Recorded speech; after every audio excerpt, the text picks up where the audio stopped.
ये कोई साधु नहीं, ये कोई ऋषि भी नहीं, ये वो दिमाग है जिसने भारत का इतिहास हिला दिया। जब राज्य करते अंधे हो जाते हैं तब गुरु पैदा होते हैं, और जब गुरु क्रोधित हो जाए तो साम्राज्य गिर जाता है। तक्षशिला के गुरुकुल में एक ऐसा आचार्य था जो शब्दों से कम और नजरों से ज्यादा शिक्षा देता था। उनका नाम था चाणक्य।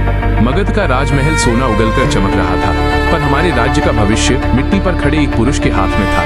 वस्त्र साधारण पर सोच सम्राटों से भी ऊपर। सब कुछ उस दिन बदल गया जब राज दरबार में चाणक्य का अपमान किया गया। उसने शोर नहीं मचाया, पर मन ही मन राज्य हिलाने की प्रतिज्ञा ली।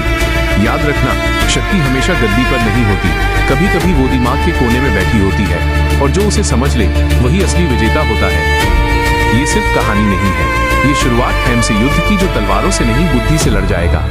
आगे क्या होगा ये सिर्फ चाणक्य जानता है।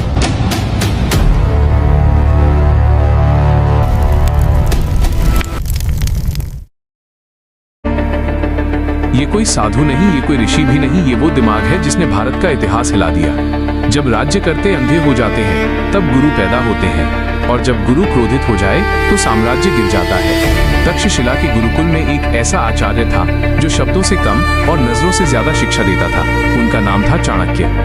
मगध का राजमहल सोना उगलकर चमक रहा था, पर हमारे राज्य का भविष्य मिट्टी पर खड़े एक पुरुष के हाथ में था। वस्त्र साधारण पर सोच सम्राटों से भी ऊपर। सब कुछ उस दिन बदल गया जब राज दरबार में चाणक्य का अपमान किया गया। उसने शोर नहीं मचाया, पर मन ही मन राज्य हिलाने की प्रतिज्ञा ली।